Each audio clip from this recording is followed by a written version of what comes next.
你这个骗子！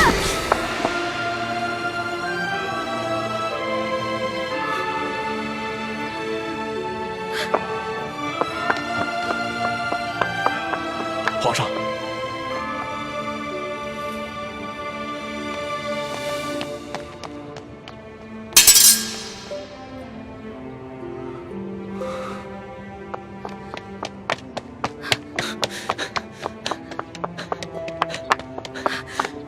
你给我站住！你给我放开！你就是个混蛋，你就是个无赖！你吃了雄心豹子胆了！你不仅敢打朕，还骂朕是骗子无赖！你本来就是骗子，本来就是无赖！你知不知道你现在说的每一句话，都够砍你100次头了？砍吧，反正现在鳌拜已经被你制服了，留着我这个猪脑袋也没什么用了。好，你不怕死是吧？那你哥哥呢？你知不知道你打了朕，要被诛9族的？好啊，你先是利用我，现在利用完了对吧？我没有价值了，你就知道欺负我，砍我的头，还要诛我9族，有你这样欺负人的吗？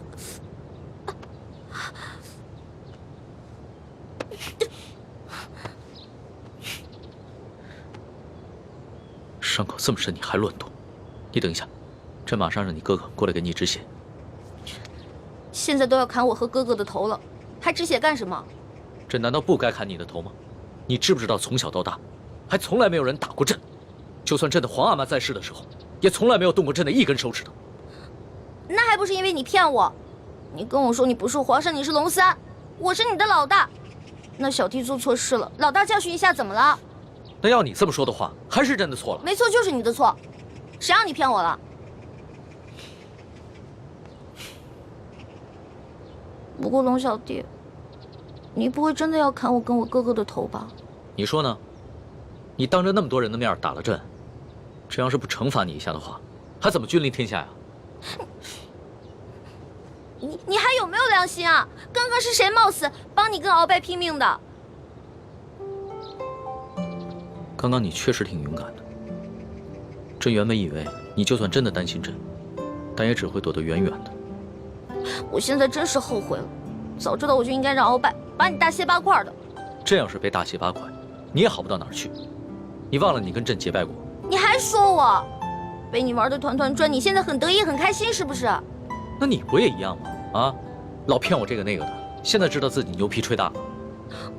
我从小生在穷山村里面，我以为皇上都是那种威严的，哪成想是你这种泼皮无赖样。我怎么就泼皮无赖了？那你还一直女扮男装欺骗朕呢？啊？那反正你替朕挨了一刀，又给了朕1巴掌，这事扯平了。不过，龙小，皇上，是不是以后我得跟他们一样，毕恭毕敬的叫你皇上了？那当然了，在外人面前，朕只能是皇上，你就不能胡闹。只不过，私底下，你如果还愿意叫朕龙小弟的话，朕会很开心的。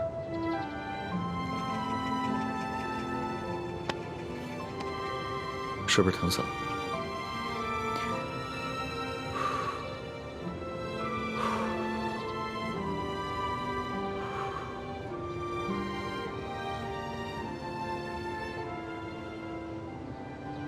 所董，奴才在。朕封你为国史院大学士。奴才谢主隆恩。还有你的那些属下，护驾有功，全部每人晋升1级，赏白银1000两。谢皇上，奴才遵旨。皇上万岁万岁万万岁！平身吧。这。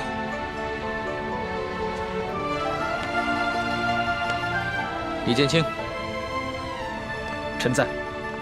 朕封你为太医院副院判，赏黄金100两。皇上，臣之医术还不够格担任太医院副院判一职，若是勉强忝居高位，于臣也未见有益。臣护驾乃是臣分内之事，不求封赏，只求当好一名御医。你年纪轻轻就能淡泊名利，很好。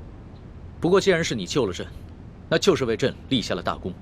朕也得赏罚分明啊。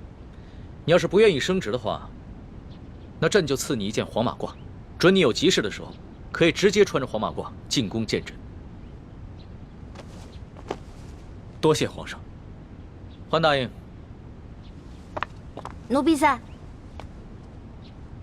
你为了帮朕铲除鳌拜，不惜冒着生命危险潜伏在鳌拜的身边，还识破了鳌拜要给朕下毒的阴谋，为朕擒下鳌拜立下了首功，可谓是有胆有识、有勇有谋的女中豪杰。你想要什么，尽管说出来，朕都会遂你的愿。皇上，奴婢只有2件事想请求皇上。这第一件事，想让皇上撤去奴婢的答应之位。朕本来就要准备取消你答应的封位，封你为嫔，让你做一宫之主。皇上误会了，奴婢不是嫌答应的封位太小，而是奴婢只想做一个小小的宫女。为什么？因为奴婢的满八旗身份是鳌拜帮我伪造的，之前为了迷惑鳌拜，所以皇上给奴婢封了一个答应之位。可是现在鳌拜已经就擒了呀，所以奴婢也没有必要再假意的做皇上的后宫嫔妃了。这有什么的？朕早就想过了，找一个八旗的宗亲认你做义女，赏你们李家一个满八旗的身份就是了。其实这跟吉起也没什么关系。最主要的是，奴婢年少的时候家里给奴婢定了亲，虽然奴婢的未婚夫前几年外出游学，暂时失去了联系，但是婚约还是在的，所以奴婢没有办法侍奉皇上。你的意思是，将来有可能还是要出宫，去跟你的未婚夫完婚？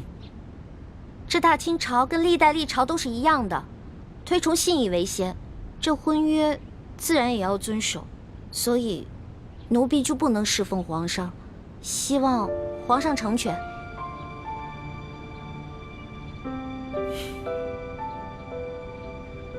你既然不愿意做朕的嫔妃，那朕也就不强求你了。你毕竟是立下了大功，朕也不会让你做一个普通的宫女。这样吧，朕就留你在御书房，做朕的笔墨侍书。等将来你的未婚夫有了消息，朕就让你出宫去和他完婚。奴婢谢皇上恩典。这个笔墨侍书，以前宫里是没这个职位的，而是朕特意为你而设。你既不是后宫嫔妃，也就不适合住在东西12宫中的任何一宫之中。这样，让人在后宫之中找一处幽静的住所，赐名永乐斋，暂时拨给你住。谢皇上恩典。那你的第2个要求呢？我第2个要求很简单，奴婢知道皇宫里有一个宝库，里面有好多奇珍异宝，奴婢想进去转一转。你还真是个小孩心性。好，朕准你了，准你去宝库逛一逛，顺便挑拣自己喜欢的宝贝，就当是朕给你的赏赐。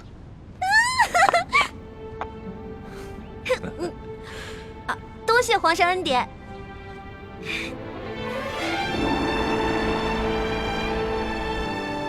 石叔姑娘，哇，请。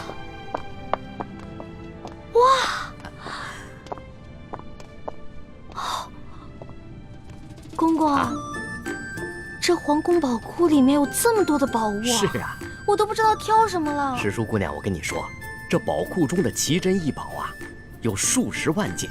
姑娘喜欢哪一件，告诉我，我来帮你选。李公公啊，你可知道皇上为何让我来选宝物啊？这个不知道，但是我知道，如今姑娘可是皇上身边的大红人呐。我在这宫中已经30、40年了，还是第一次看到奉旨到宝库中来选赏赐的事情啊。来，这皇上啊，让我来挑宝物啊，实际上是给我下了道密旨，是让我来这儿找铜匣的。哎，但是这事儿除了皇上知道，只有你我知道，不许告诉第4个人啊。奴才明白，姑娘你放心，我在这宫中当差好几10年了，就一样好处，嘴巴紧，从来不乱讲话。这个好，继续保持啊。好，走，我带你去看看册子啊。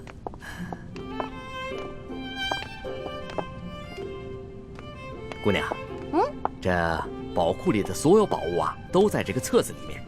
我们看看这个铜匣，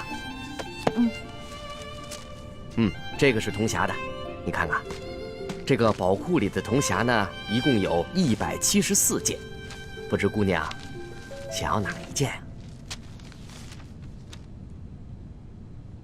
李公公啊，这个铜匣呢？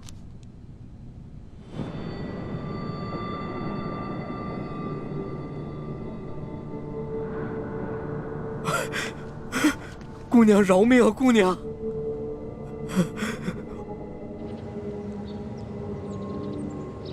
什么？铜匣被鳌拜拿走了？李公公说大概3个月前吧，这个鳌拜呢私自拿走了一个铜匣，还叮嘱他不能告诉任何人。我去登记册上看到铜匣的形状，应该就是我们要找的那个。恐怕不是鳌拜私下拿走的，是李公公亲自拿去献给鳌拜的。这个李公公现在还不知道我们已经知道了他是鳌拜的内奸，所以他在言语中呢为自己脱罪遮掩。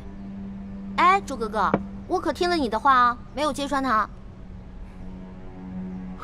你刚才说什么？3个多月前，那不正是义父告诉我们铜匣秘密的时候吗？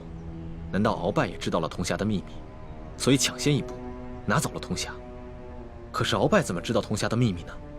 难道我们明珠谷出了奸细？奸细？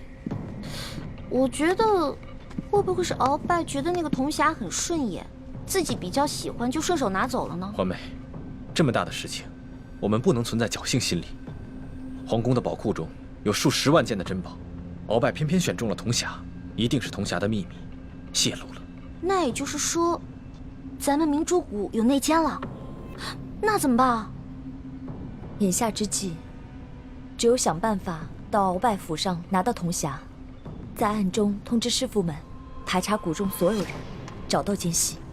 学姐姐说的有道理，之前这康熙啊，一直担心我中了大补丸的毒，但他不知道咱们已经把毒悄悄的给解了，所以呢，我可以借口找解药，亲自搜查鳌府，康熙肯定会答应我的。环美，康熙一直对你言听计从，就连你之前打了他一巴掌，他也饶恕了你。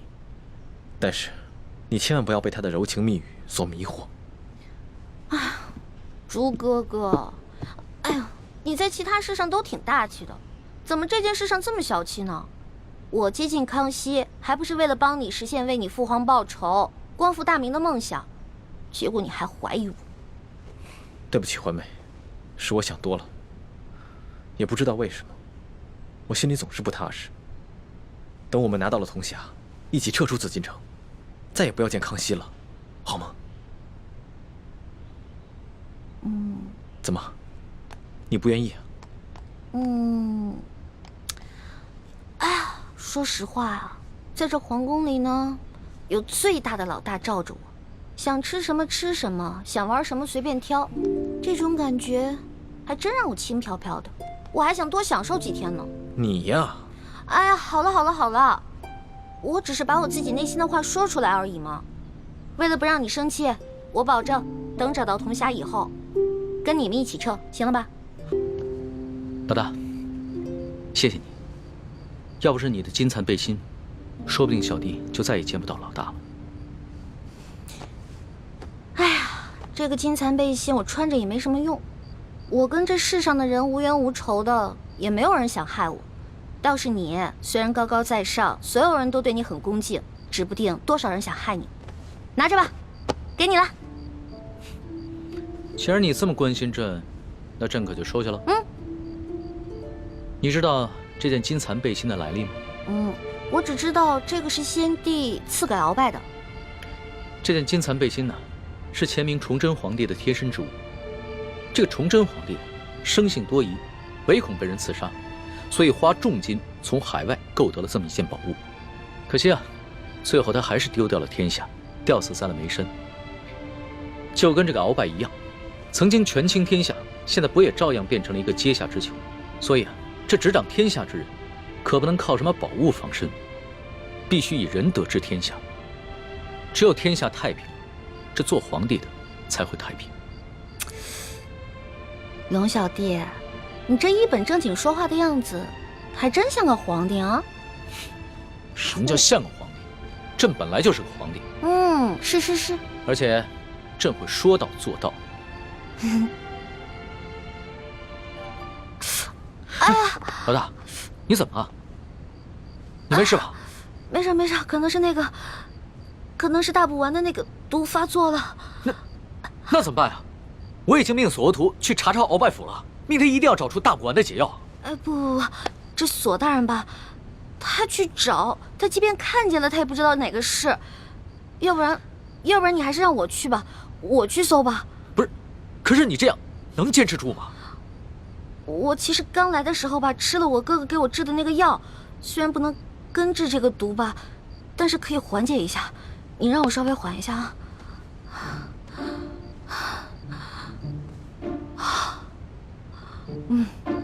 好多了，应该没问题了。行吧，那你就赶紧拿上朕的金牌，去鳌拜府查吧。龙小弟，如果我去搜的时候看到一些金银财宝，我能不能顺便带走点？老大，你在宝库里边挑了那么多宝贝，还不知足？钱是个好东西嘛，多多益善啊。你呀，真是个小财迷。所以，龙小弟，你这话是答应了？啊，谢谢龙小弟。这样，等我发了大财以后，一定带你去京城第一酒楼吃顿好吃的，行不行？好，就这么定了。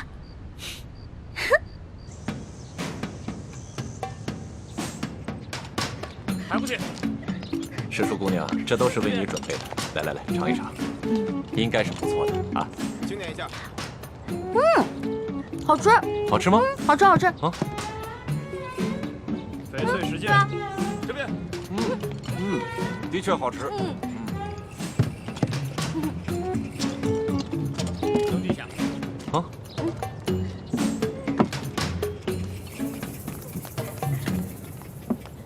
表姨夫，这是查抄的物品清单，您过目。啊。这大补丸的解药，府中里里外外、上上下下都搜了个遍，还是未能找到。这怎么能行啊？大补丸解药是最重要的东西啊！皇上说了，掘地3尺也要找出来。继续搜。是，卑职这就亲自带队再去搜一遍。快去。你走。这，师叔姑娘，这是查抄的物品清单，您长长眼，过目。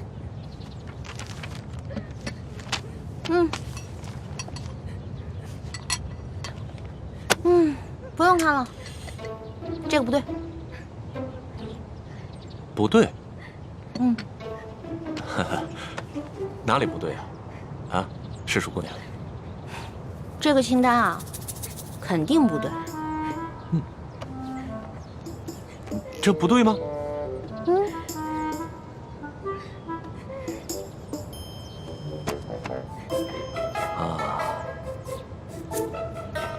好，师叔姑娘，咱们能不能借一步说话？好啊。走。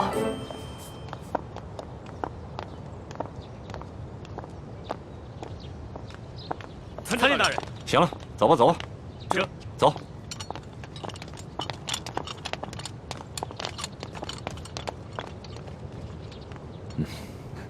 索大人，有什么话您就直说吧。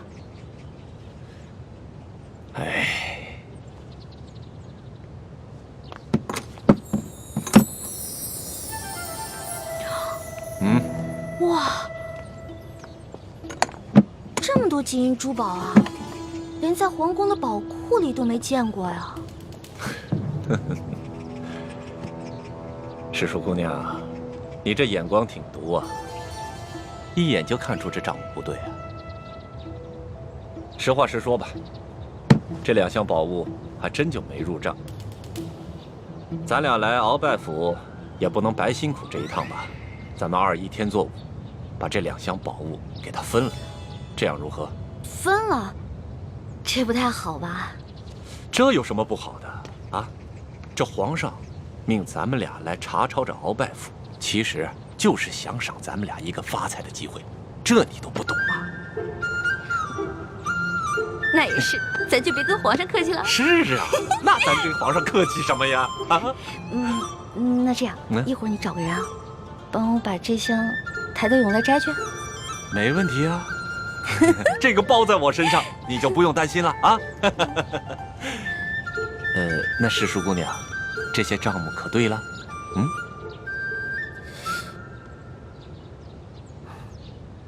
不对，还是不对啊。什么不对啊？世叔姑娘，这还有哪儿不对呀？啊？这个不对。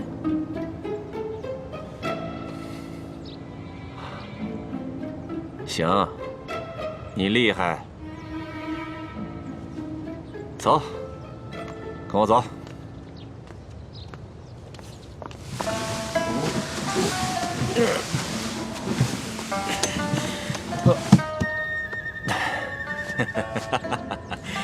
哎呀，世叔姑娘，这是我藏的最后一箱的宝物了，啊，没入账的宝物了。哎，这个箱子也没有。鳌拜到底将铜匣子放到哪儿了？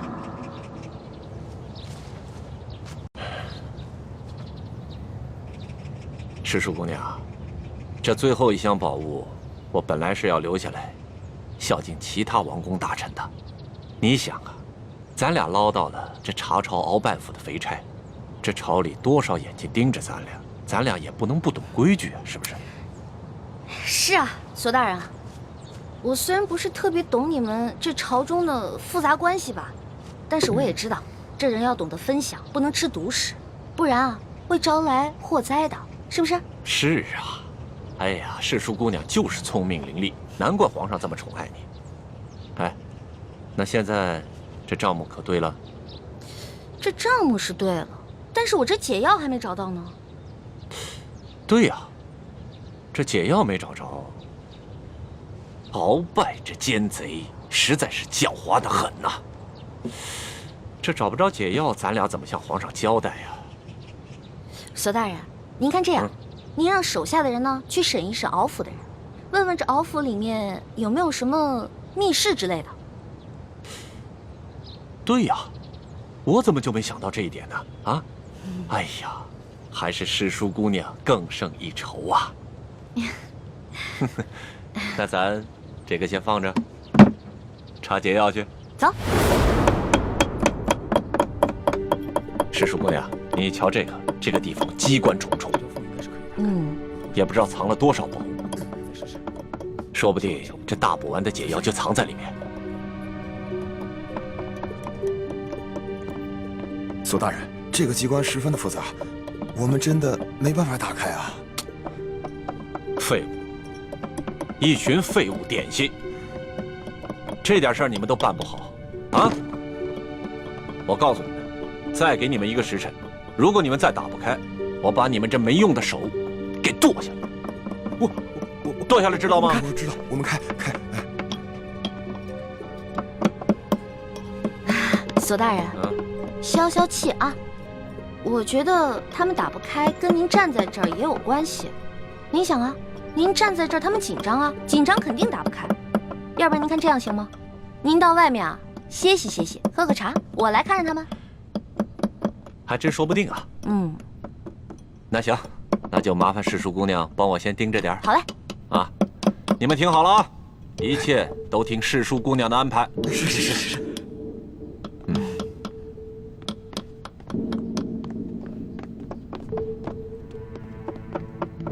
世叔姑娘，这个机关设计得非常巧妙，我等真的无力打开啊！是啊，我看看。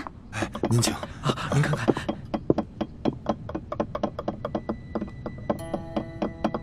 哎，世叔姑娘，你也会开机关啊？嘘，小声点啊，这事儿不能声张。这个机关我要是开不了的话，你俩手可就保不住了啊！是，我们不说。我这次要是开不开的话，千万别怨我啊！不会不会，能开开，能开开。来，你请。哎，您请。天灵灵，地灵灵，保佑我一定要开啊！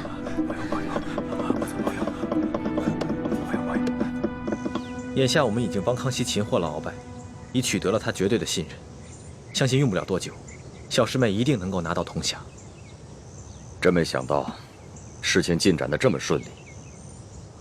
这10几年来，我们一直没能完成的任务，居然被你们几个月之间就完成了。看来你跟易欢真是我大明的福星，受天之庇佑啊！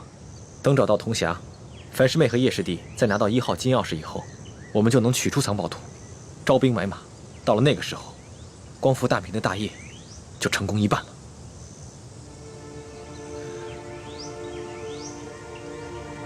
唉，怎么了，义父？有件事情藏在我心里已经很多年了，我现在告诉你，你也要把它藏在心中，不能告诉任何人。义父，请讲。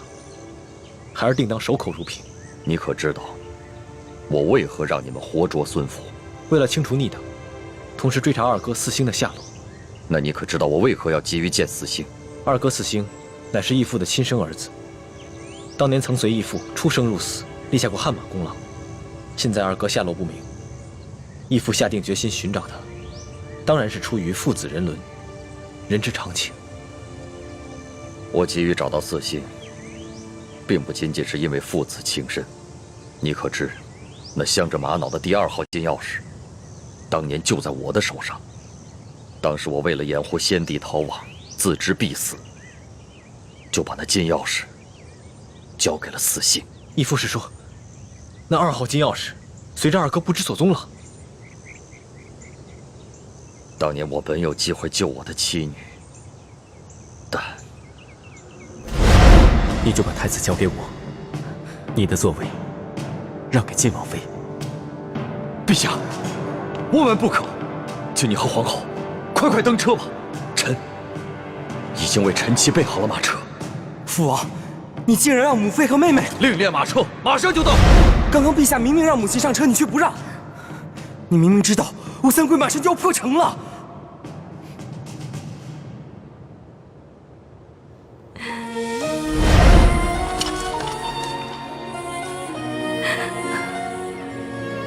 什么？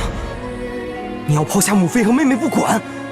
国难当头，顾不了我们自己的家。爹，可是没有可是，执行军令。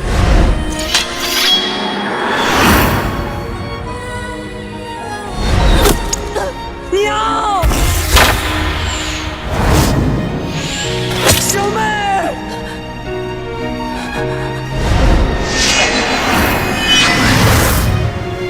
从今往后，你不再是我爹。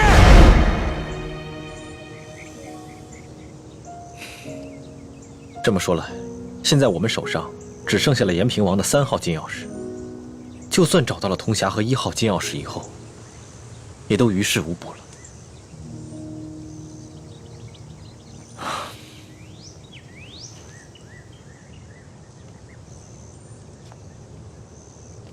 这么多年来，这件事情一直是我心头的一块大饼，我没敢告诉任何人。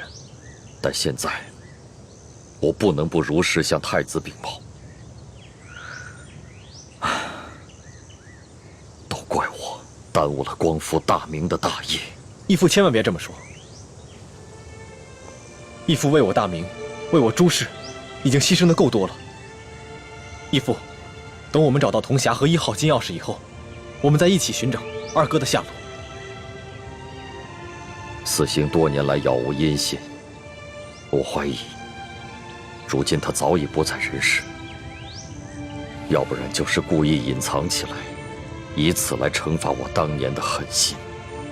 义父，我们一定会找到二哥的，而且我相信，总有一天，他会理解你的苦衷，而苍天定会庇佑我大明。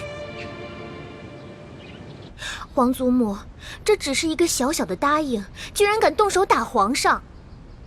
更不可思议的是，皇上居然还不予追究，还破例给他封了一个什么笔墨侍书的职位，给他加倍的疼爱。岂有此理！岂有此理呀！小小的笔墨侍书，竟敢在大庭广众之下去打皇上！李德福，这怎么？你怕皇上怪罪，不敢食言？回太皇太后，不是奴才不敢直言，当时奴才和索大人还有宫里的内侍全都低头跪在地上，只听见一声清脆的响声，没有看清到底发生了什么事啊。那其他人呢？都没看见？这个奴才就不知道了。那声巴掌响，是皇上自己打了自己一下？当然不是。那就是皇上打了李易欢那个贱婢一下？也不是。这也不是，那也不是，你现在就跟本宫说清楚，这一巴掌到底是怎么回事？皇后娘娘，奴才是实话实说，当时确实奴才没有看见李欢打了皇上一巴掌。这皇上又严令我们不许多嘴，所以奴才不敢妄加猜测呀。你这个老滑头！李德福啊，看来你真是有点老眼昏花了。该瞧到的你都没瞧到，太皇太后恕罪，奴才该死，请太皇太后责罚。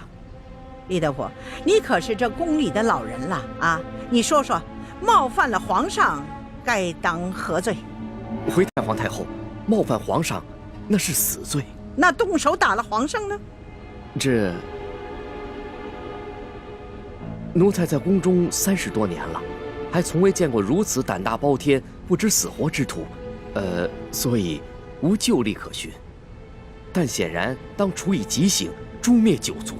李德福啊，你若不是皇后禀报了哀家，你还在那儿装聋作哑呢。奴才该死，奴才该死！哎呀，李德福啊，李德福，你服侍了哀家已经整整30年之久了。你可知哀家当下最担心的是什么？最害怕的是什么？奴才不敢妄加猜测。鳌拜专政，让我担心，但是我不怕。这吴三桂以兵自重，哀家也担心，但是也不怕。哀家最怕的是这宫里头再出现一个像董鄂妃这样的狐妹子，怕会毁了皇上，毁了我大清江山呐！太皇太后，您请放宽心，那李易欢她成不了董鄂妃，她是个汉女，况且自幼又定了亲，一旦她的未婚夫出游回来，那李欢就该出宫完婚去了。这汉女怎么了啊？定了亲又怎么了？当年这海兰珠就嫁过人，这太宗皇帝不照样爱若珍宝吗？董鄂妃一样，她还是先帝的弟媳呢，那先帝不是照样为她神魂颠倒了吗？这李易欢呐，比起这海兰珠啊、董鄂妃呀，真是有过之而无不及呀！居然还敢打皇上啊！皇上连这个都能忍，这说明把他纵容到什么地步了啊！李德福啊，这可是天大之事啊！你居然没向哀家禀报！奴才该死，奴才该死。不过，奴才也着实冤枉。这李易欢，他入宫之后，也未见得如何受宠啊，只不过册封了个答应。可是，谁想到，竟然到了今天这个地步啊！可见呢，这个李易欢是一个鲜毒之人呐。皇祖母，你可千万不能再纵容这个贱婢李易欢了，否则，只怕您担心的事情又要重蹈覆辙了。放心吧，只要哀家在，任谁他也翻不起这个波澜来。都过了1个时辰了，诗书姑娘，你到底行不行啊？哎呀，别催我了，恐怕我们的手是真的抱不住了。是啊，能不能不要那么绝望啊？我有种预感，我很快就能打开，很快。这真的假的啊？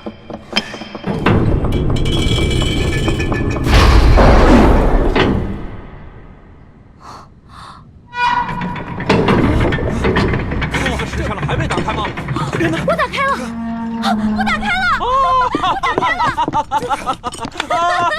世叔姑娘，你可太棒了！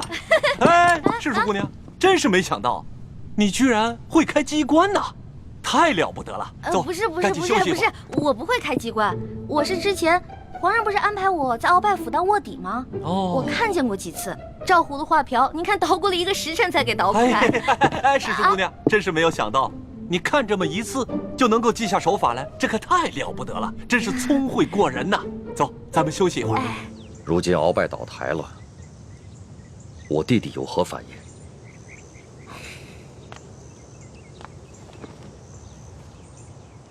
叔父应该是受了鳌拜大补丸的控制，所以未必是真心在为鳌拜办事，不过是为了保全性命，成了鳌拜的内奸。眼下鳌拜被关进了天牢，没有把他供出来。我们也没有揭穿他，所以康熙也未曾怀疑过他。眼下他在宫里的日子，也算是风平浪静。那，如果我向他表明身份，以你对他的观察，他是否会认我这个亲大哥？是否会弃暗投明，加入我们光复大明的联盟？这个很难说。我曾经试探过他几次。他常常感慨自己孤身一人，似乎十分想念从前的亲人。不过他毕竟在宫里生活了几十年，已然变得十分麻木且圆滑，而且他现在有钱有势，我猜他不会为了跟义父的兄弟情谊而放弃眼下所拥有的一切。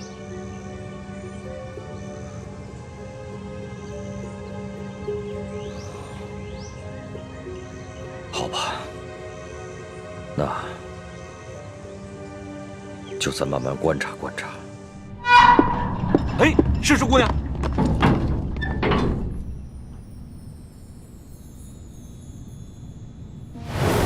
你们俩把工匠带走，给他们打赏，快！知。没想到啊，这鳌拜老贼的密室，珠宝多的比皇宫还多。可不嘛。嗯。哎，索大人。要不然这样，咱俩呢先挑点，剩下的入账，您觉得呢？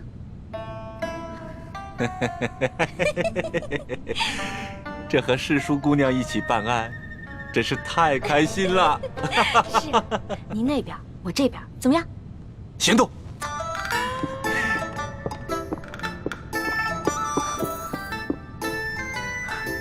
真是皇天不负有心人，我终于找到你了。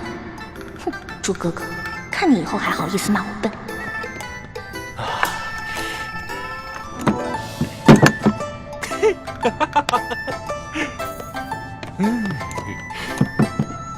哦，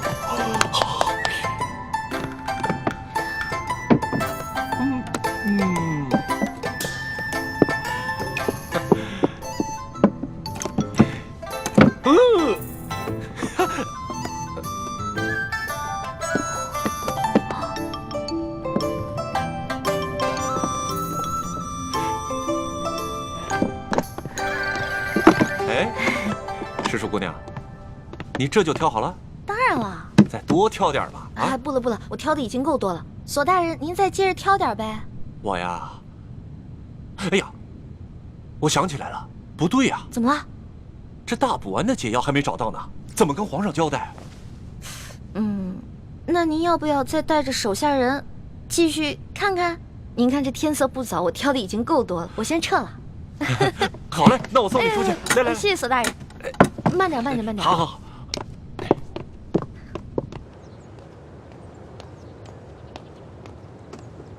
李太医，太皇太后奉体前安，李太医，赶紧过去看看吧。好，卑职这就过去。公公将来告老还乡的时候，可否会回陕西榆林去安享晚年啊？不回去啦，没有亲人的家乡还算什么家乡啊？公公在这世上，当真连一个亲人都没有吗？本来是有个孪生哥哥，但几十年杳无音信，恐怕早已死在乱军之中了。万一公公的哥哥吉人自有天相，还活在这个世上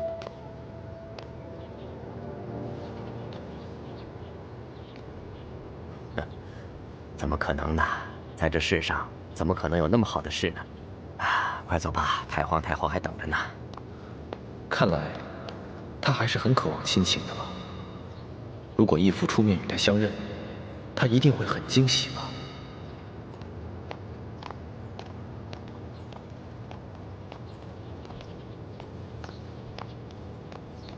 公公，太皇太后的病一向是院判大人亲自救，今日怎么突然宣我这个排名最末的太医？这个咱家就不清楚了。也许是院判大人觉得你年轻，却医术高明，太皇太后也就留上心了吧。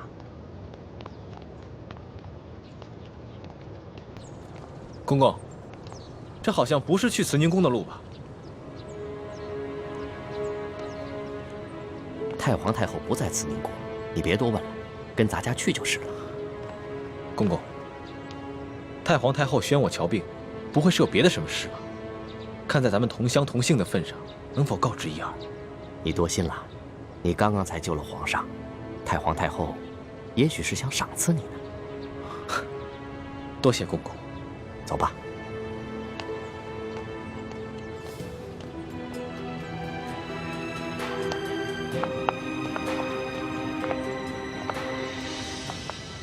厉贵人，您吉祥。李公公安好。微臣参见厉贵人。李太医免礼。谢厉贵人。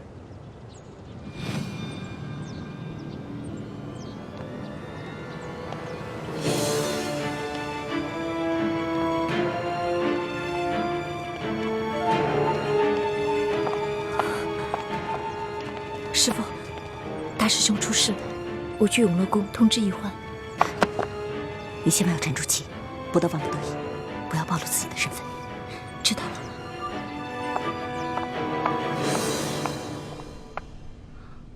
吗？踏破铁鞋无觅处，如果朱哥哥看到这个铜匣子，一定会惊喜万分的。到时候我就将找到铜匣子的过程说得惊心动魄，让他们以后再也不敢小瞧我这个小师妹了。哼！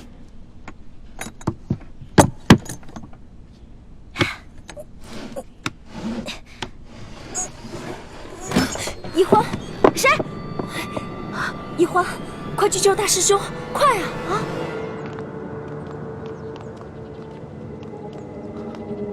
李公公，太皇太后不是宣我来看病的吗？怎么把我带到这儿来了？有什么事情先进去再说啊！开门。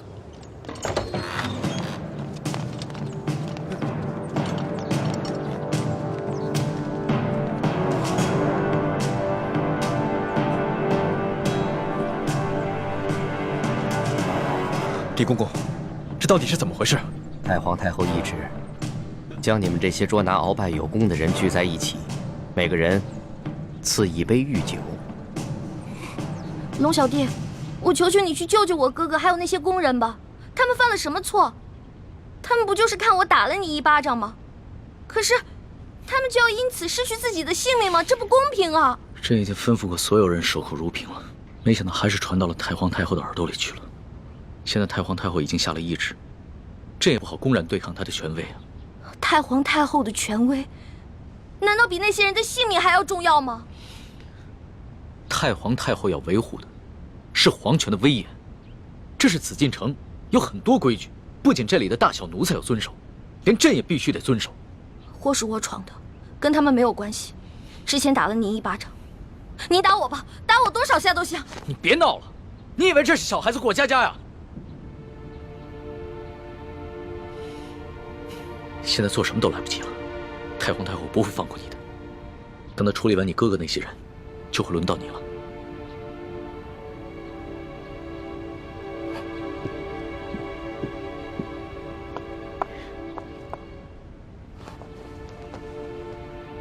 那皇上，您还是先杀了我这个祸首吧。如果先杀了我的话，死在哥哥的前面，我就不会那么内疚了。懿欢的懿欢，你还老说自己是朕的老大，一到这种危险的时刻，你就这么没出息的以死相要挟啊！您现在是高高在上的皇上，我只不过是一个小小的奴婢，我只能求您大发慈悲，饶了我哥哥。少说的那么可怜，你什么时候把朕当过皇上？不一直把朕当成你那个结拜小弟吗？奴婢再也不敢不知天高地厚了。您现在是皇上，不是奴婢的龙小弟。皇上，之前都是奴婢错了，要罚你就罚奴婢吧。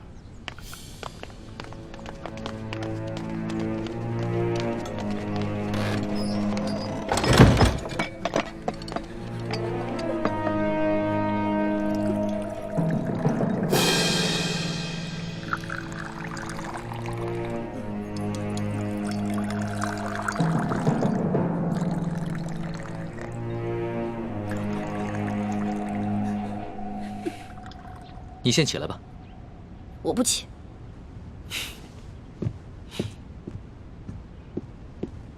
起来吧，这么跪着也不是办法。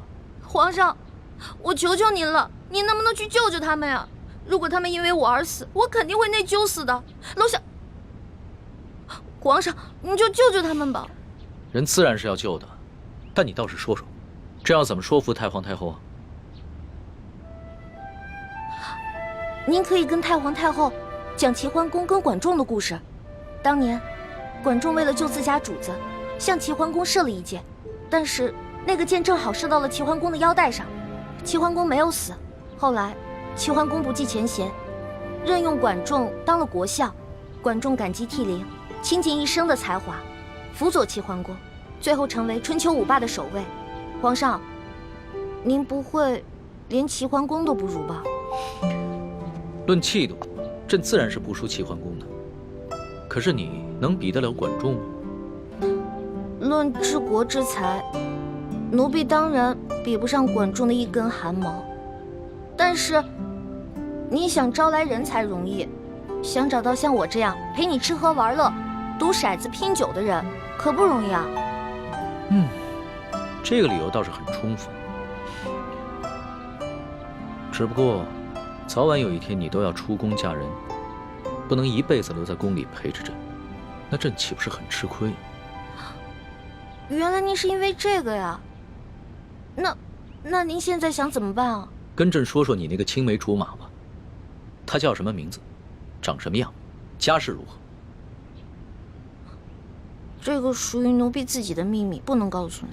那你总得告诉朕，他的外貌仪表、才华气度比朕如何？这个嘛，我也没法说。有什么不好说的？让你说，你说不就完了吗？那我真说了，你可不许生气啊！笑话，朕在你的心里度量那么小啊？他确实没有皇上您高贵俊逸，但是他很温柔，对我特别好，人很老实。我说什么他就做什么，我可以把他吃得死死的。不像你，今天说这个你开心了，明天说那个又得罪你了。那你爱他吗？二师傅，我头晕。师傅带你去休息啊。二师傅，一环他是在装病，你千万别上了他的当。一会儿大家练完功，再罚你扎半个时辰马步。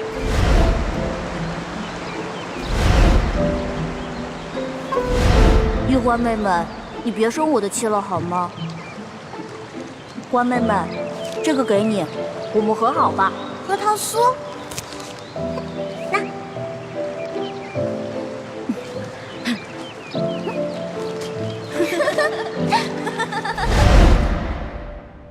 哎呀，皇上现在都什么时候了，您还说这些闲话？您赶紧跟我去救人吧。皇帝也是人，也有七情六欲，也有好奇心，甚至也会嫉妒。龙小弟，我求求你了，你要是再不去的话，他们人头马上就要落地了。放心吧，这个宫里没那么容易见血，要灭口用的都是鸩酒。鸩酒？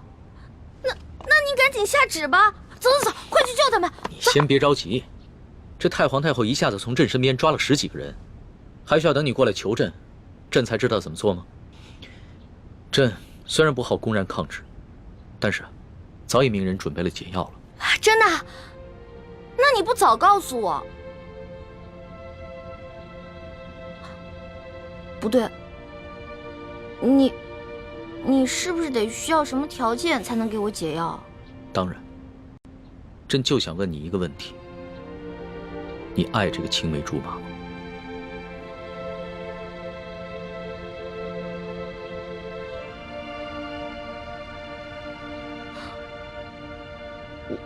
我不是不告诉你，说实话，我也不知道。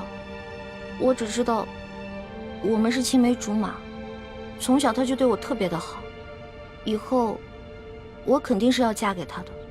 至于爱不爱，我自己心里也不清楚。哎呀，好了，我现在回答完了，你可以跟我去救人了吧？等一下，朕还有一个问题。你怎么那么多问题啊？你有话快说，有屁！皇上，您问吧，您快点问。你爱朕吗？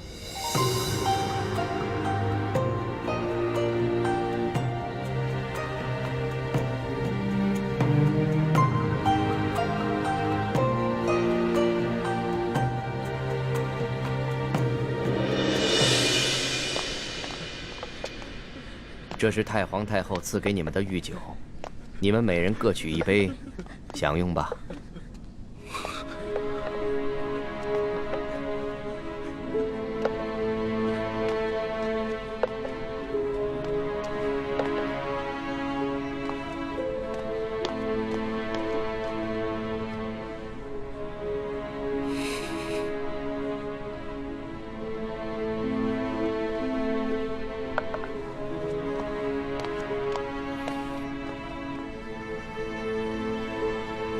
这酒有毒。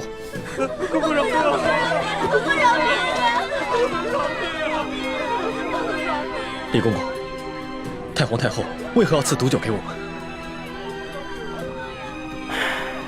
咱家也没有办法。事到如今，我就让你们做个明白鬼吧。都怪你们的运气不好，看到了不该看的场面。李公公，我们什么都没看到，不明白你在说什么。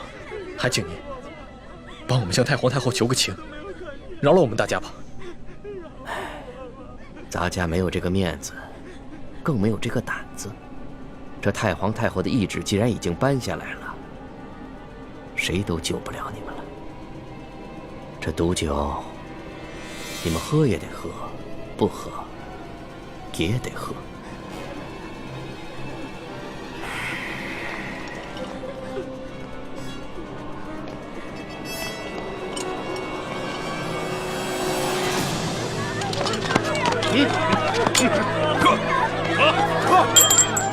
喝，少废话，还不喝？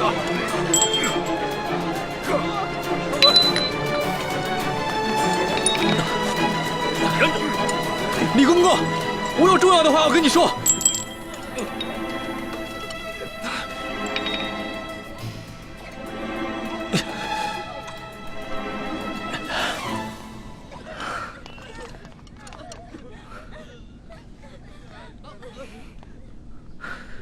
李公公，我知道你和我们一样，都服过大补丸，都是鳌拜埋在宫里的棋子。今天，你若不救我和这些宫人，那么你的秘密，我也不会再替你保守了。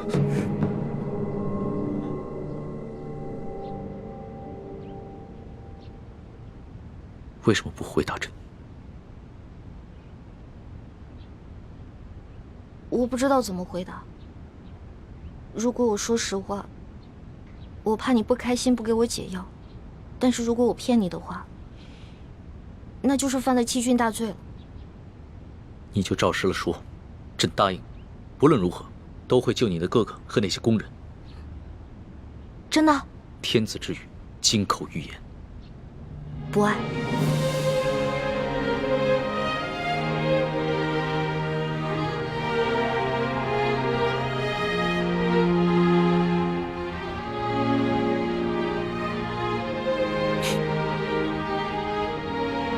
这两个字说的真干脆，丝毫不顾及朕的感受。我之前就跟你说过了，皇上是这个天下最不值得女人爱的人。可是作为老大，也许我会爱上结拜小弟龙三，但是作为奴婢，我永远都不可能爱上皇上。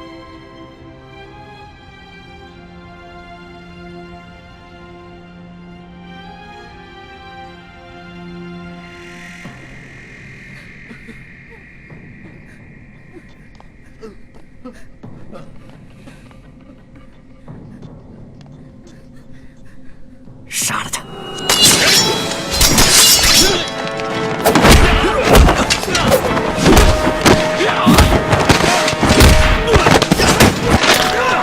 李德福，想不到你要杀我灭口！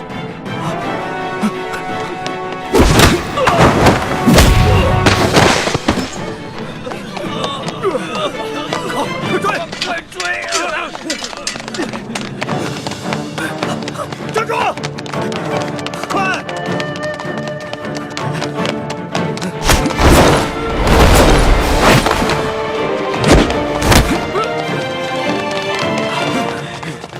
李太医，你杀了我，你也活不了。李德福，你别以为杀了我就没有人知道你是鳌拜的内奸了。你别忘了，我还有我妹妹易欢，我若是死了，她绝对不会放过你。李太医，你我都是同乡又同姓，我本来是想照顾你的，可是太皇太后这懿旨一下来，我们这些做奴才的，除了照办还有别的办法吗？我救了皇上的性命，又助皇上擒拿鳌拜，立下大功，太皇太后怎么可能不分青红皂白，就要置我于死地？哎，都怪你那个妹妹呀！仗着皇上对她的宠爱，她就无法无天。我在这宫里都已经几十年了，我从来没有看见过哪个宫人敢打皇上的。易欢呢？现在怎么样了？我不知道，但我知道太皇太后不会放过她。李太医，你先把我放了，继续替我保守秘密，让我去向太皇太后求情。我尽量求情，你看怎么样？那些宫人呢？哎呦，这都什么时候了？咱们都泥菩萨过河，自身难保，哪还有闲心顾及他们呀？不行，我不能眼睁睁看着这么多无辜的人丧命。我要见皇上。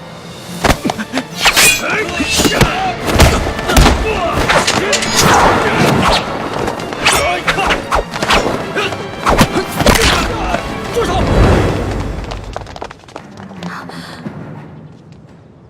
皇上，微臣参见皇上。凭什么？李太医，朕赦你无罪。你现在马上和索额图去解救那些中毒的工人。微臣遵旨。这，快！李德福，这差事你办的可真是用心呢。皇上恕罪。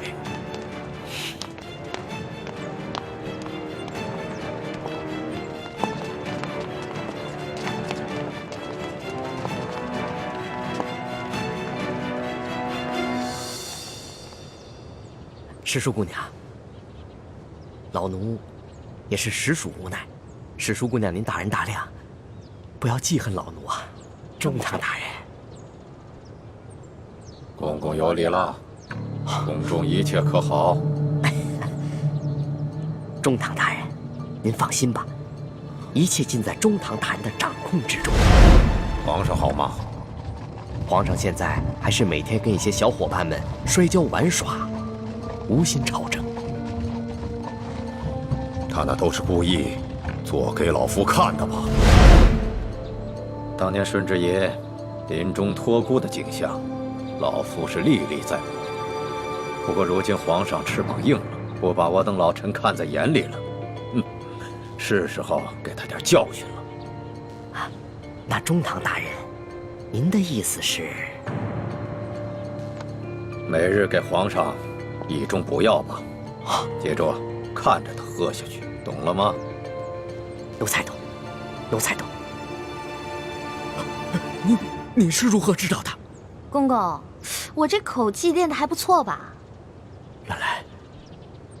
原来那晚你也在马车上，那你是如何知道是我？公公啊，虽然您那天行事谨慎，带着黑纱，我看不清您长什么样子，但是我看到了你耳朵后面那颗痦子，所以我还是认出了是公公您。李欢，太皇太后果然说的没错，你真不是一个简单的小丫头。可是李公公啊，这太皇太后也看错了您啊，您也不是一个忠心的奴才啊。你到底想怎么样？李公公，您知道的，我这个人啊是不会害别人的，但是我最讨厌的就是那种害人的人。所以，只要您不对我们兄妹两个起什么歹心，那我们自然不会对您怎么样。但如果您的心里对我们兄妹两个，皇上，等等我。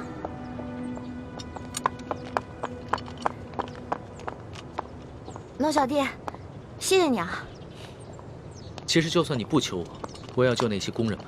虽然这会让太皇太后特不高兴，但是朕已经擒下了鳌拜，真正亲者，朕必须坚持己见。不过这个李公公实在是太讨厌了，向太皇太后告密的人肯定是他。这个朕怎么会不知道呢？但是李德福10岁就进宫了，侍奉过3代君王。太皇太后对他十分宠信，打朕小的时候，就是由他把朕的一举一动汇报给太皇太后，这已经是惯例了。就算朕有不满，也无可奈何呀。没想到皇上也有这么多的无可奈何啊。当皇上无奈的事情多着呢。对了，大补丸的解药你搜到了吗？我哥哥还没有完全的研制出来，估计这个鳌拜是想彻底让我和哥哥给他陪葬了。那怎么办？这鳌拜虽然已经擒下，但他毕竟是3朝元老，他的一生功过十分复杂，朕还没有想好怎么处置他呢。而且他的性子十分桀骜，无论如何，他都不肯交出大补丸的解药。龙小弟，我是你老大，自古啊，吉人自有天相，没问题的我。朕真的是没用啊，连你都保护不好。龙小弟，你可千万不要对我这么好，不然我会愧疚的。都快点，把药给我灌下去！把药赶快灌下去！快点，赶紧的，把这撬开，给我喂下去！快！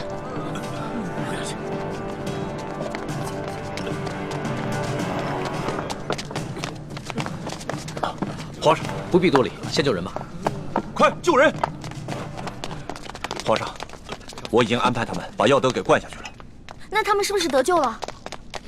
药已经喂下去了，命是保住了，但是什么？但是，这酒毒性实在太烈了，纵然服下解药，毒素也早已侵害了他们的咽喉。从今以后，他们再也不能说话了。张嘴。你是说，他们以后都是哑巴了？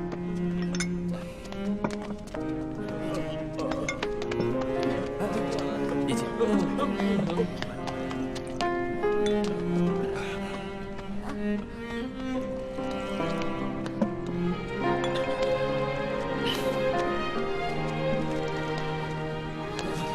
是我害了，对不起，都是我害了你们。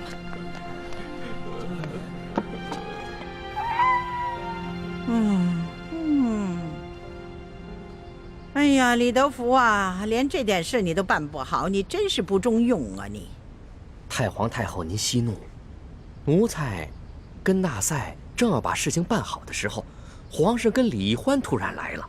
皇上让奴才放人救人，奴才哪敢不遵从啊？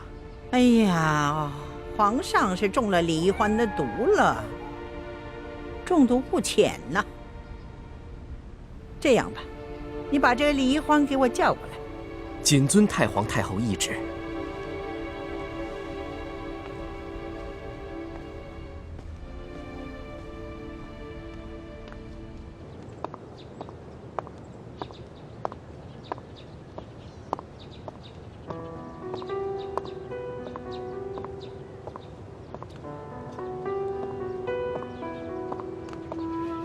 龙小弟，没想到我冲动打了你一巴掌，居然害了这么多无辜的人。朕也没想到事情会发展成这个样子。在朕的心中，一个好皇帝，与其让臣民们畏惧，不如让臣民们敬爱。难怪人们都说伴君如伴虎。你现在明白为什么我说你是全天下最不值得女人爱的男人了吧？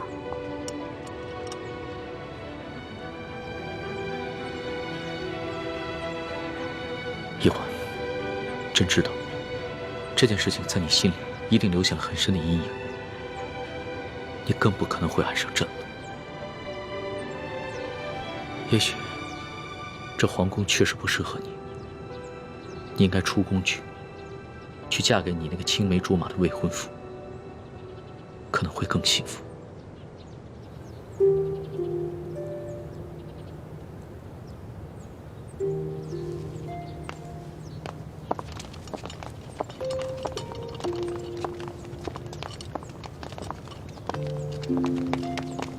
奴才参见皇上。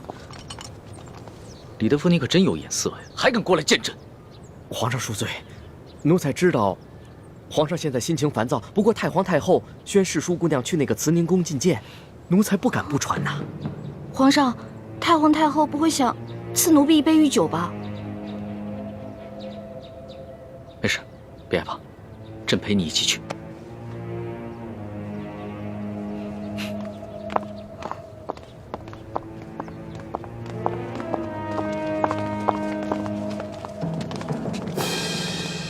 皇上驾到！皇上吉祥！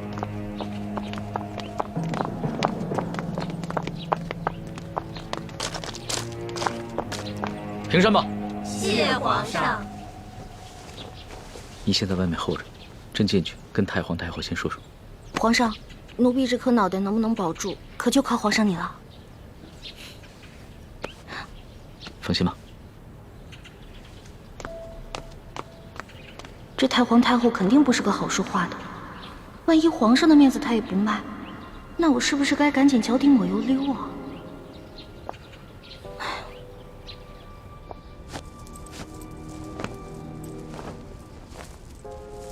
皇祖母吉祥。起来吧。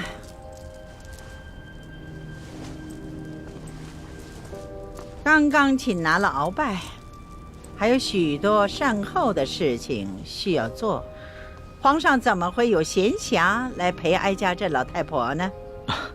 不是皇祖母一直教诲说，越是处理大事，越要从容。孙儿一直谨记于心呢。幸亏爹和师傅没有先见之明，别的功课都任由我偷懒，却逼着我狠练轻功，关键时刻果然能够救命。可是我千辛万苦才得到的铜匣，还有那么多值钱的珠宝还在永乐寨，这可怎么办啊？哎呦，管他的，也顾不上这些身外之物，先保住小命了结。难怪鳌拜会栽在这个小丫头手里，都这个时候了，她居然一点儿也不慌了。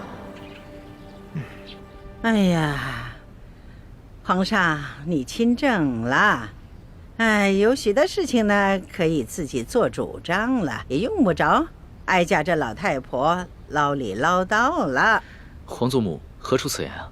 孙儿心里极是惶恐，不知孙儿有什么地方做错了，还请皇祖母垂训。得了，去玩去吧啊！你们都退下。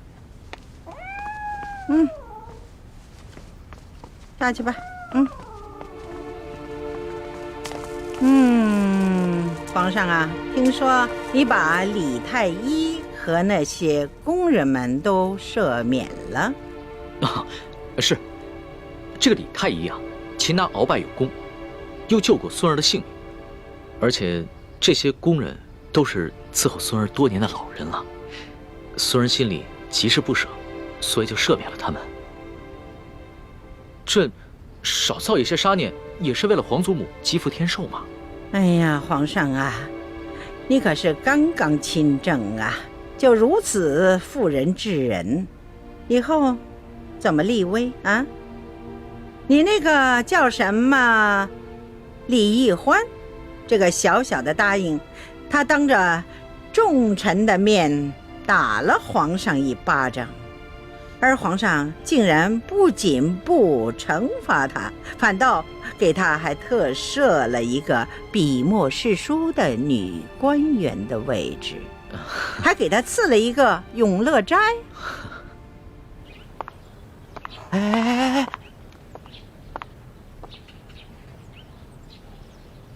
这些做奴才的可真小心，唯恐听到了不该听的，都站得远远的。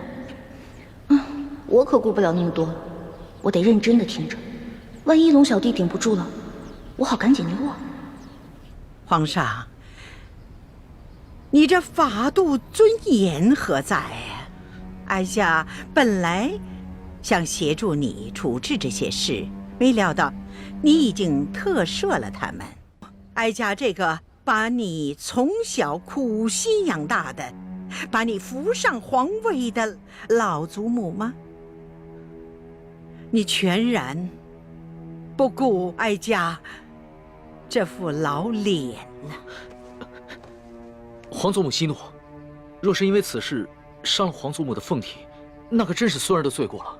皇上若眼里还有哀家，就立刻下旨赐死这个李欢。好狠的老太婆，果然还是不肯放过我。龙小弟，如果你保不住我，那我就只能发个讯号，通知祝哥哥和我一同撤离了。那你从此之后就再也见不到我。你可不要怪我绝情啊！谁叫你这个皇帝当得这么窝囊，连自己的结拜大哥都保不住。孙儿自小就没了父母，全凭皇祖母的疼爱，才将孙儿一手养大。孙儿对皇祖母之心，那是天地可见的。此事，孙儿可能处置上有些不当，但绝无半点忤逆之心呐。唉，罢了。皇上呢是仁慈大度，也是正当年少多情嘛，也难免呢迷了心性，失了分寸。起来吧。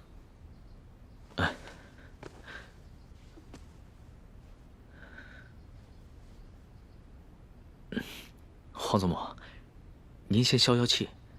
这个易欢呢，是孙儿在出宫微服私访的时候结识的。那个时候，孙儿一时玩性大发，就假冒侍卫龙三的身份和他结了拜，还谎称自己是皇上的替身。没想到他还真信了，所以他后来才打了孙儿一巴掌。其实吧，他不是冒犯龙威，他只是把孙儿当成了他那个假冒皇上的结拜小弟了。他居然不知道你是皇上？是啊，这个易欢出身草莽，没见过世面，性子又天真烂漫。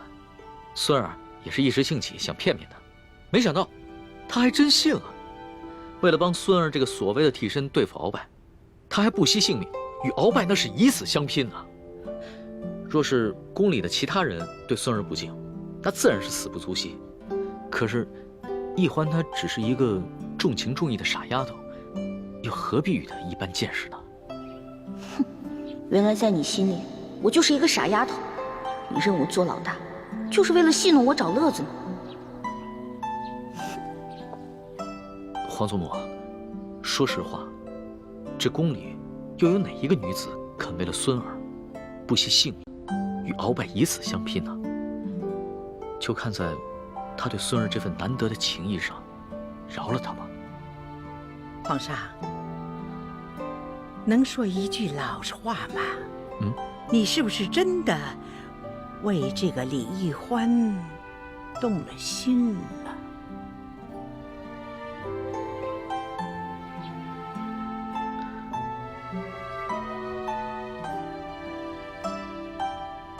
皇祖母，孙儿刚刚真正亲征未久，内有鳌拜的余党未能清理，外有三藩做大，还有钱明余孽组成的反清联盟，时刻威胁着我大清江山，所以孙儿不敢沉溺于儿女私情，对任何女子都不会真正动心的。龙小弟，原来你对我果然不是真心，这样也好，咱俩互不相欠。哀家以为这李易欢是一个狐妹子，让皇上迷失了心性。这样听起来呢，哀家也就放心了。至于这李易欢是要杀要赦，那就看皇上的了。皇祖母啊，这孙儿还有一事相求。这易欢呢，他娇俏可爱，天真烂漫，就像一个开心果，所以孙儿想把他接着留在宫里，让他伺候。你怎么又绕回来了？皇上啊，你小小的年龄，承担起大清朝的重任，哀家想想都心疼。皇上什么时候做到不动真情，不误国事，那你就真正的成长了。皇上，你看这后宫有那么多的小丫头，你叫哪个不是啊？非得她这个李易欢不可吗？她有何等的姿色呀？何等的本事？皇祖母，这易欢真的是非比寻常的女子，孙儿求皇祖母成全。这个李易欢是不是在门口候着呢？那就叫他进来吧，让哀家见识见识。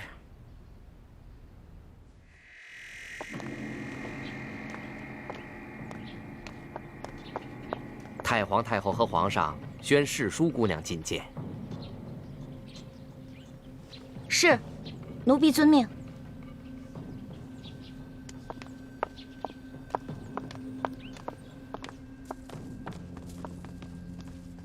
太皇太后，皇上，世淑姑娘觐见。太皇太后吉祥，皇上吉祥。果真是一个灵秀的人儿。你盯着哀家做什么？奴婢只是好奇，原来太皇太后长这么好看呀，慈眉善目的，就跟画里走出来的观音菩萨似的。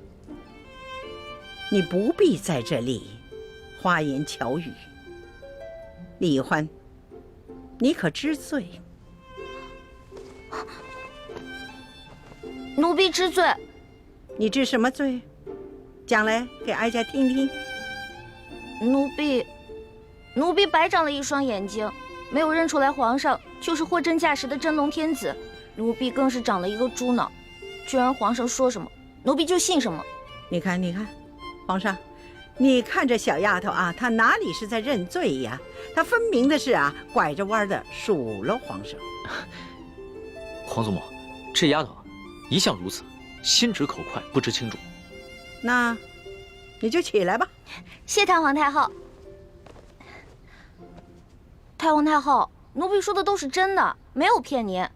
当初奴婢看上皇上穿着龙袍，坐着龙辇回到御书房的时候，也觉得好奇，奴婢就追上去问皇上：“哎，你到底是皇上还是龙三啊？”结果皇上一脸严肃地跟奴婢说：“嘘，小声点，我当然是龙三，不是皇上。”你不是皇上，可是为什么外面那些人都跪下叫你皇上呀？那是因为我呀是皇上的替身。你是皇上的替身啊？对啊，因为我身形跟长相都酷似皇上，所以我是皇上的替身。你也知道，咱们大清虽然入关数十年了，但是根基未稳，皇上又年少，刚刚亲政嘛，不光这前明余孽，还有很多朝中的大臣都想谋杀皇上，所以呢，我就当皇上的替身。原来是这样啊，怪不得你会跟我结拜呢。要是皇上的话，怎么能跟我结拜呢？对啊，这回知道了吧？为什么我龙三你在宫里打听不出来了吧？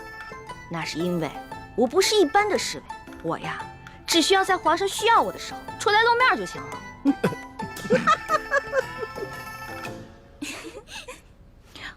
太皇太后，你们都笑什么呀？奴婢说的都是真的，没敢骗你。奴婢当时就想，龙小弟真可怜，为皇上卖命，还得替皇上挨刀子。这丫头啊，果真有趣呀！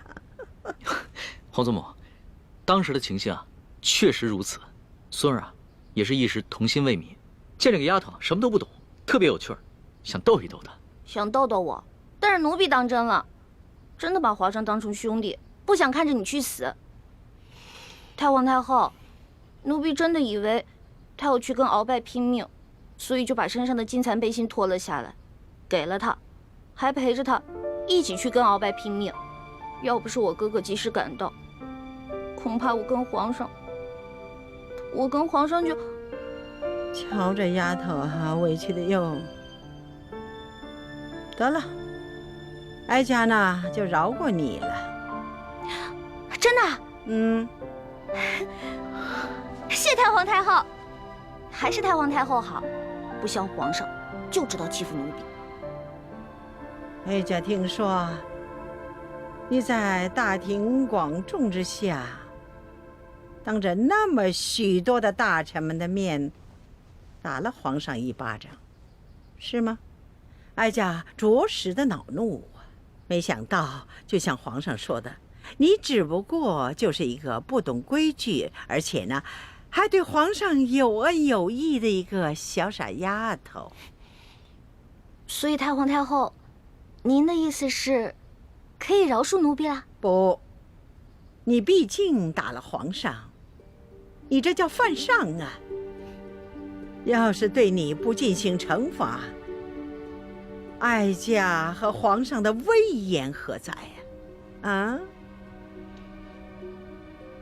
太皇太后，您还要罚奴婢啊？哀家对你呀，是死罪可免，活罪就不能饶啊。这么着吧，你哪只手打了皇上，那就伸出哪只手来，就得挨打50手板。太皇太后，我爹跟师傅从前总打我手板，我都打怕了，能不能换一个不打手板啊？死罪都给你免了，你还在讨价还价呀？不是，奴婢不敢还价，只不过奴婢是用右手打的皇上，可是奴婢这右手受了伤，还缠着绷带呢。太皇太后，您看。是啊，皇祖母，奕欢手上的伤啊，还是为了救孙儿，被鳌拜用匕首给刺的。这伤口又长又深，这血好不容易才止住的，现在还没愈合呢。那就伤好了再打。太皇太后，您就饶了奴婢吧，奴婢知错了，奴婢以后再也不敢了。这样吧，哀家呢再给你一个机会，哀家出3个题目，你要是答对了，就免去这50手板。考试啊？奴婢最怕考试了，能不能不考试啊？你这个小丫头啊，又怕死，又怕挨打，又怕考试，那怎么着？那是挨杀头呢，还是挨打呢？还是硬考试呢？那还是硬考吧。不过太皇太后，您出的问题会不会根本就没有答案啊？哎呀，哀家怎么用这种方式来对付你这个小丫头啊？哀家出的题目是有答案的。是，太皇太后息怒，是奴婢小心眼了。那请太皇太后出题吧。告诉你小丫头啊，这后宫之主是皇后，就由她来出这3道题。1个时辰之后回来再考你。是。谢太皇太后。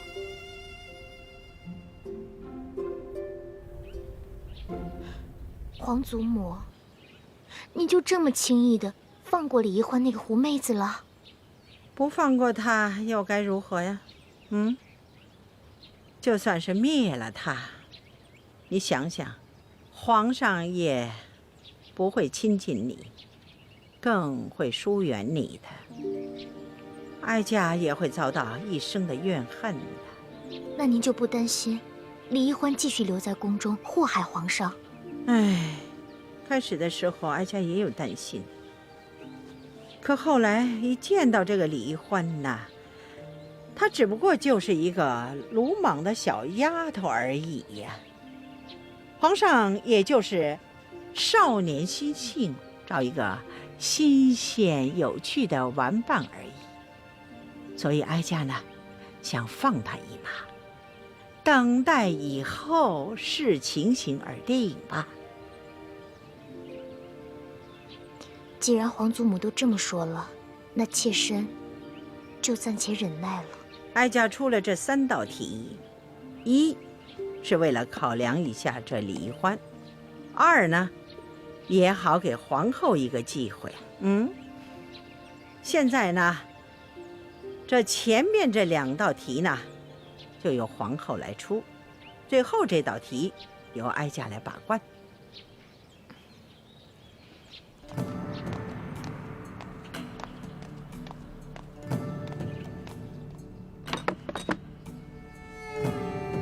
好，这第1道题呢，你要用一根绳子，把这块冰从这个碗里挪到那个碗里。这么简单啊？不简单，条件是不能用这根绳子拴住这块冰。那我可以用其他的东西帮忙吗？可以呀，但是只能用一只手。这只手呢，还不能碰到那块冰。皇祖母，这也太难了吧？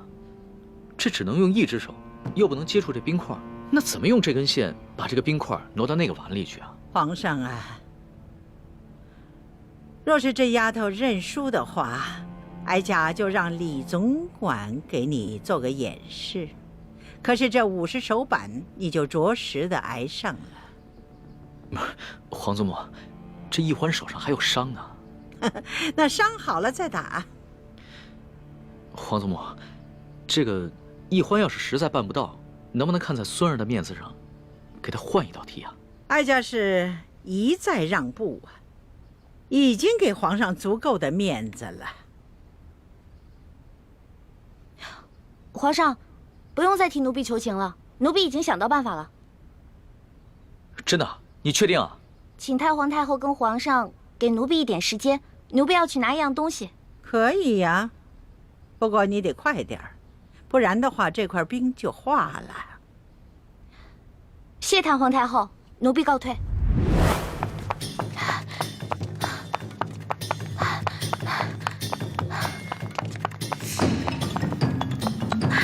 让开！哎，这谁家野孩子呀？没点规矩！让开！哎，这孩子！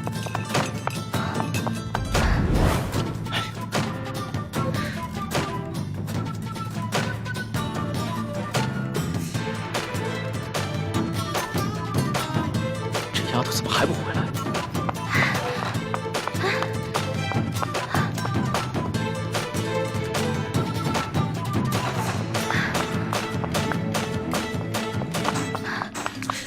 这冰都快化了，你想出来办法没有？奴婢想到办法了。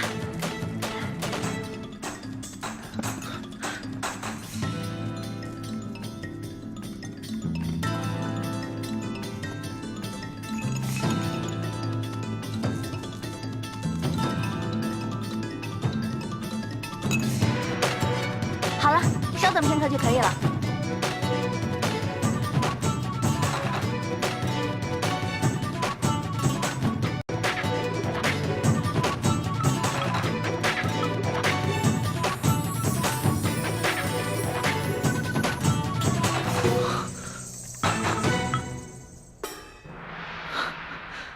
这丫头，没想到居然用这个法子。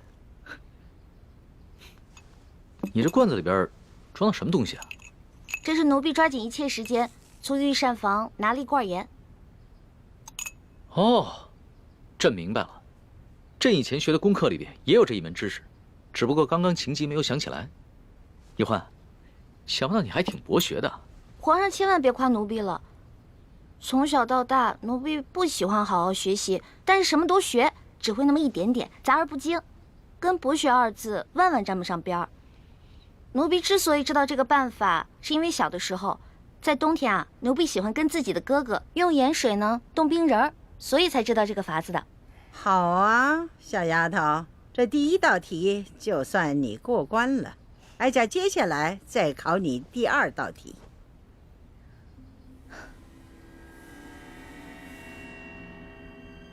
你数数，横着数多少，竖着数多少，一共多少个铜板？数数。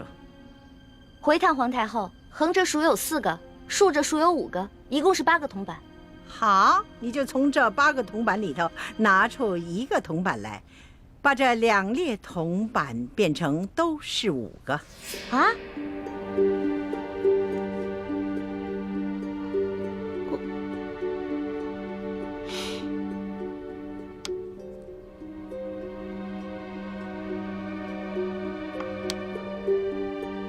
可是这不对啊，横着就变成5，竖着变成4个了。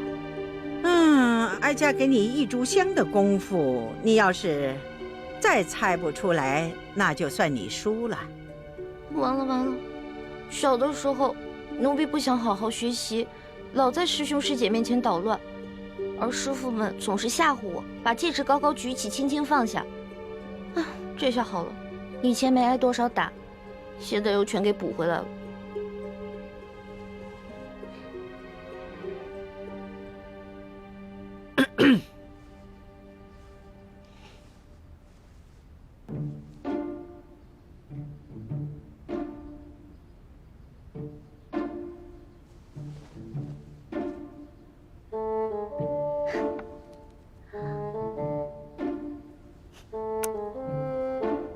太皇太后，您只说了只能移动1个铜板，但您却没有说不能重叠。您看奴婢做的对不对啊？哎呀，小丫头啊，这是你自己想出来的，还是有人帮衬你作弊呀？太皇太后恕罪，其实是皇上先想出来的，然后告诉了奴婢，奴婢才说出答案的。你这丫头，朕好心帮你，你还出卖朕。皇上，对不起，如果这道题没做出来是小事儿，但是如果因此欺瞒了太皇太后，那可是犯了大罪。皇祖母，其实呢，孙人也就是摆了个手势，不能算是作弊。再说了，这道题啊，它本来就简单，孙人就算不提醒易欢，易欢他自己也能想出来的。你这易欢小丫头，她若是不承认，你皇上也不承认，那哀家再怀疑也逮不着你们的把柄。罢了，就看在你这小丫头诚实的份上，这道题就算过了。谢太皇太后。太皇太后，您人真好，就像画里走出来的观世音菩萨转世似的。净说漂亮话。好了，哀家呢，接下来再给你下第3道题。不过呢，皇上，你就不能再度的帮衬作弊了。孙儿明白，这第3道题，孙儿绝对不会再帮他作弊了。你如果再作弊，当然也算输。这第3道题，小丫头，你听好了啊，什么事情别人都能做得到，偏偏你自己做不到。这个嘛，奴婢知道了，除了奴婢，其他人都能杀了奴婢，唯独奴婢自己不能杀了自己。好，这个答案好。皇祖母，这一关易欢算是过了吧？哎呀，皇上啊，不要高兴得太早了。你想想啊，一个好好的人，他为什么平白无故的去杀人呢？当然了，每个人都有能力去杀自己，只是呢，看他愿意不愿意杀自己。所以呢，这个答案不对。这道题的答案不对啊？当然了，这个答案呢，是需要有人来演示的。太皇太后，奴婢现在脑子都成浆糊了，实在是想不到答案。看来你是自愿认罚了。皇祖母，孙儿也不敢再为易欢求情了。孙儿只是希望你能多给易欢宽限1日的时间，让易欢自己回去好好想想。好啊，那就看在皇上的面子上，就宽限你1天。为了不让别人给你帮衬作弊，哀家就要把你留在慈宁宫1天。待到明天这个时辰，你要是再打不上来，那就要着实挨打。